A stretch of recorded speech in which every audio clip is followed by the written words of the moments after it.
यानंतर शैक्षणिक क्षेत्रातून महत्त्वाची बातमी। राज्यामध्ये यापुढे शिक्षकांच्या नियमित बदल्या होणार नाहीत अशी माहिती शालेय शिक्षण मंत्री दीपक केसरकर यांनी दिली आहे। 20 डिसेंबरपासून राज्यामध्ये शिक्षक भरतीची प्रक्रिया देखील सुरू होणार आहे।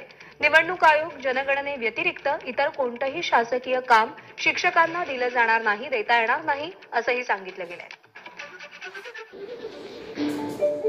आपल्यासोबत राज्याचे शिक्षण मंत्री दीपक केसरकर सर आहेत। सर, शिक्षण भरतीचा एक मोठा विषय सध्या राज्यामध्ये आहे, कारण की टेटची एक्झाम 22-23 ला पण घेतली, अजूनही त्या शिक्षकांची नियुक्ती झाली नाही।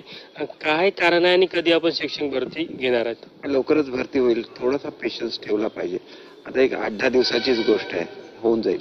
18 तारीखला तर त्यांचं समुपदेशन पूर्ण होतंय आणि त्याच्यानंतर 2 दिवसात त्यांच्या जाहिराती यायला सुरुवात होईल प्रत्येक जिल्ह्याच्या, कारण विद्यार्थ्यांना शेवटी चॉईस द्यायला लागतो। नाहीतर आम्ही एक जिल्हा जर करायचा असता तर ते टप्प्याटप्प्याने सगळे आलेलेच होते ना आमच्याकडे। मग मुलांनी नंतर म्हटलं असतं की मला ह्या जिल्ह्यामध्ये जायचं होतं, पण त्या जिल्ह्याची जाहिरातच आली नाही।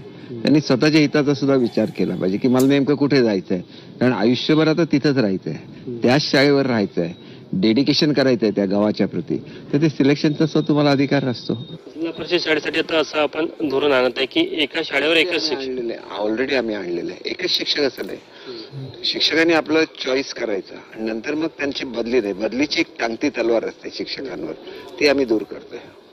आणखी एक महत्वाचा विषय की शिक्षकांना शिक्षण व्यतिरिक्त इतर कामाचा खूप जास्त ताण आहे आणि शिक्षकांनी मोर्चा देखील काढलेला होता। हे आम्ही सर्क्युलर काढलेलं आहे की आमच्या सचिवांना विचारल्याशिवाय कुठलंही काम देता येणार नाही। निवडणूक आयोग आणि सेन्सस ही कामं कोणालाच चुकत नाहीत। Any department, it is compulsory for everybody, they cannot deny केलं तर तुमच्यावर कारवाई होते।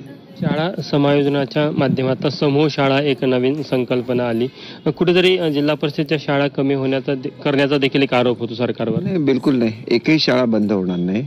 आणि मी तुम्हाला एक गॅरंटी देतो, मी शिक्षण मंत्री आहे, एक मुलगा जर एखाद्या लांबच्या वाडीमध्ये असेल, मी त्याच्यासाठी स्पेशल शिक्षक पाठवून त्याला घरी शिकवण्याची व्यवस्था करेन। एकाही मुलाला वंचित व्हायला देणार नाही, परंतु इश्यूज तयार करायचे नसतात।